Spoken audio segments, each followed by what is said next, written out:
প্রিয় BA BSc এবং বিকমে second সেমিস্টারের ছাত্রছাত্রীরা, আজকে আমি যে বিষয় নিয়ে আলোচনা করব সেটি হচ্ছে তোমাদের যে পরিবেশবিদ্যা সাবজেক্টটি রয়েছে। এই পরিবেশবিদ্যা সাবজেক্ট থেকে আজকে আমি তোমাদের বড় প্রশ্ন, তোমাদের জানো তোমাদের 1 নম্বরের এমসিকিউ 10টি করতে হবে, 2 নম্বরের 10টি এবং 5 নম্বরের 4টি। তো 5 নম্বরের যে 4টি প্রশ্ন করতে হবে, 20 নম্বর তোমাদের থাকে। সেই 20 নম্বর করতে হলে তোমাদের কোন কোন প্রশ্নগুলো ভালো করে করতে হবে তারই আজকে আমি সাজেশান দিয়ে দেবো। কোশ্চেন যেগুলো বলবো, হ্যাঁ, অনেক বেশি প্রশ্ন আমি রাখিনি, আবার খুব কমও রাখিনি, মিডিওকার প্রশ্ন অনেক রেখেছি। কিন্তু এই প্রশ্নগুলো যদি ভালো করে তোমরা করে যাও না, এর বাইরে কোনো প্রশ্ন আসার সম্ভাবনা নেই।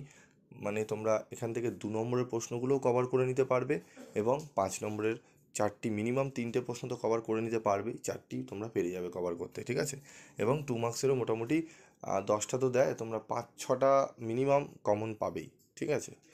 আর 1 নম্বরের জন্য তোমাদের আমি 60 থেকে 70টা এমসিকিউ দিয়ে দেবো, সেগুলো ভালো করে পড়ো। হ্যাঁ, টেক্সট বই অনেকেই খুঁটিয়ে পড়তে চাও না, কারণ অনেক অন্যান্য পেপারগুলো রয়েছে, অনার্সের পেপার, টেক্সট বই খুঁটিয়ে বা স্ট্রাকচার ওয়াইজ পড়তে গিয়ে অনেক সময় চলে যায়। তো আমি তোমাদের বাছাই করা 50 থেকে 60টা বা 70টা প্রশ্ন দিয়ে দেবো, যেগুলো পড়লে মিনিমাম তোমরা 10 নম্বরের 8টা কিংবা 7টা তোমরা অ্যান্সার করে দিতে পারবে। 3টে বা 2টো একটু নলেজ ভিত্তিক দেয়, তার জন্য তোমাদের পুরো বই পড়লে তাও তোমরা পাবে কিনা কোনো গ্যারান্টি নেই, তবে 7টা মতো তোমরা অ্যান্সার অনায়াসে পারবে করতে। 2-3টে একটু নলেজ ভিত্তিক দেয়, সেগুলো একটু ট্রাই করবে, ঠিক আছে। যেটি হয় সেটি আমি বলবো। অনেকে রয়েছে স্ট্রাকচার ওয়াইজ হ্যানা ত্যানা এরকম ডিজাইন, অত করতে গিয়ে আমি দেখেছি কমন তো 10টা আসেই না, ঠিক আছে, তার মধ্যে উপরন্তু অন্যান্য সাবজেক্টের উপর এফেক্ট পড়ে যায়।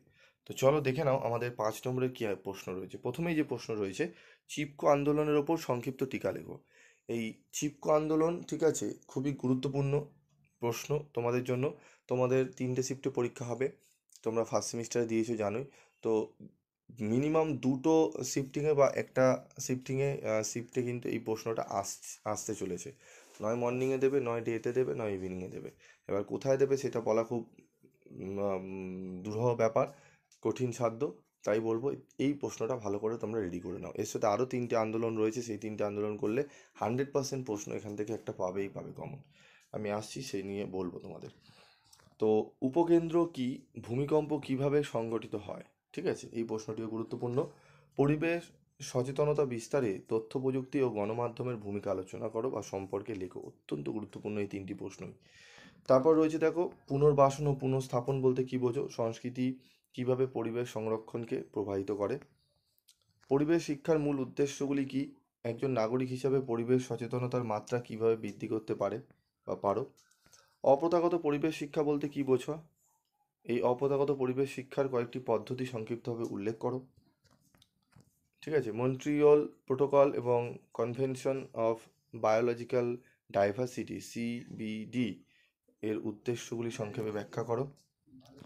8 নম্বর প্রশ্ন, বিষ্ণুই কারা, ভারতে পরিবেশ সংরক্ষণে তাদের ভূমিকা উল্লেখ করো। এই প্রশ্নটি অত্যন্ত গুরুত্বপূর্ণ, বিষ্ণুই আন্দোলন সম্পর্কেও টিকা আসতে পারে, ঠিক আছে। বৃহৎবাদের পরিবেশগত পরিণতি কি, একটি উপযুক্ত উদাহরণ সহ আলোচনা করো, বা বৃহৎবাদের সম্পর্কে বা আন্দোলন সম্পর্কে একটি সংক্ষিপ্ত টিকা লেখো। এইভাবে প্রশ্নটি আসতে পারে। তারপর দেখো, পরিবেশ রক্ষায় তথ্য প্রযুক্তির ভূমিকা সম্পর্কে আলোচনা করো। এই ক্ষেত্রে সোশ্যাল মিডিয়া কিভাবে সমাজকে প্রভাবিত করে। এই প্রশ্নটি আগের প্রশ্নটি পড়লেও তোমাদের অনেকটাই অ্যান্সার সেম, ঠিক আছে। এর সাথে আরও আমি রেখেছি এই প্রশ্নটি, দেখো, পরিবেশ সচেতনতা বিস্তারে তথ্য প্রযুক্তি ও গণমাধ্যমের ভূমিকা সম্পর্কে লেখো। অনেকটাই সিমিলার উত্তর তোমরা কিন্তু করে নিতে পারো তৈরি, ঠিক আছে। ভোপাল গ্যাস দুর্ঘটনার কারণ ও প্রভাব সম্পর্কে সংক্ষেপে আলোচনা করো। অত্যন্ত গুরুত্বপূর্ণ এই প্রশ্ন, যে প্রশ্নগুলো এখানে রেখেছি ভালো করে রেডি করো। এই প্রশ্নগুলো ভালো করে করে নিলেই তোমরা এখান থেকেই প্রশ্ন ঘুরিয়ে ফিরিয়ে কিন্তু তোমাদের 3টে শিফটেই প্রশ্ন কিন্তু কমন পাবে। তাই একটু বেশি পড়ো, কারণ আমি তোমাদের বলছি, কারণ এই পেপারটি কিন্তু অত্যন্ত জটিল। যতই চ্যাপ্টার ওয়াইজ তোমাদের সাজেশান হোক না কেন, এই প্রশ্ন কিন্তু অনেক প্রশ্ন এমন দিয়ে দেয় যেগুলো তোমাদের ধারণার বাইরে, হয়তো কোশ্চেনটা ভালো করে টেক্সট বই খুঁটিয়ে না পড়লে অ্যান্সার লেখা সম্ভব নয়। তাই আমি একটু বেশি প্রশ্ন রেখেছি, তবে প্রত্যেকটা প্রশ্নের উত্তর আমি খুব সুন্দরভাবে সাজিয়ে দিয়েছি। তোমরা কালেক্ট করতে চাইলে কালেক্ট করতে পারো, বা চ্যানেল যদি সাবস্ক্রাইব করে রাখো, তোমরা অবশ্যই চ্যানেলে আমি আলোচনা করে দেবো, তোমরা সেখান থেকে নিয়ে নেবে। বা আমাদের গ্রুপ রয়েছে, সেই গ্রুপেও তোমরা জয়েন থাকতে পারো, সেখান থেকেও পেয়ে যাবে। তারপর দেখো রয়েছে দুর্যোগ ব্যবস্থাপনা বলতে কী বোঝো, দুর্যোগ ব্যবস্থাপনার প্রধান উপাদান নিয়ে আলোচনা করো। ঠিক আছে। তারপর দেখো রয়েছে আমাদের আরবান বায়ু দূষণের ওপর একটি সংক্ষিপ্ত টিকা লেখো, বায়ু দূষণ কমানোর দুটি প্রধান কৌশল লেখো।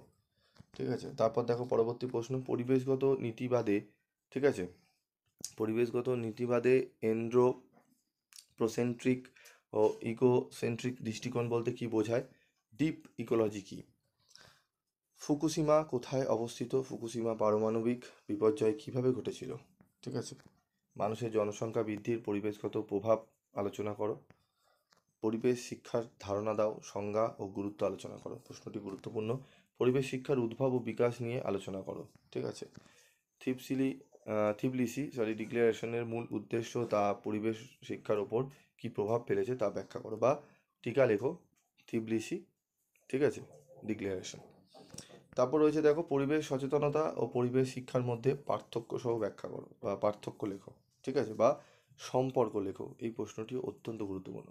টোটাল তোমাদের মনে হবে স্যার 20টা প্রশ্ন কিভাবে পড়বো? দেখো, যদি তোমরা বুঝে টু দি পয়েন্ট অ্যান্সার করে পড়ো না, এই প্রশ্নগুলো 20টা প্রশ্ন তোমার মোটামুটি খুব ম্যাক্সিমাম 1 থেকে 2 দিন লাগবে যদি বুঝে পড়ো।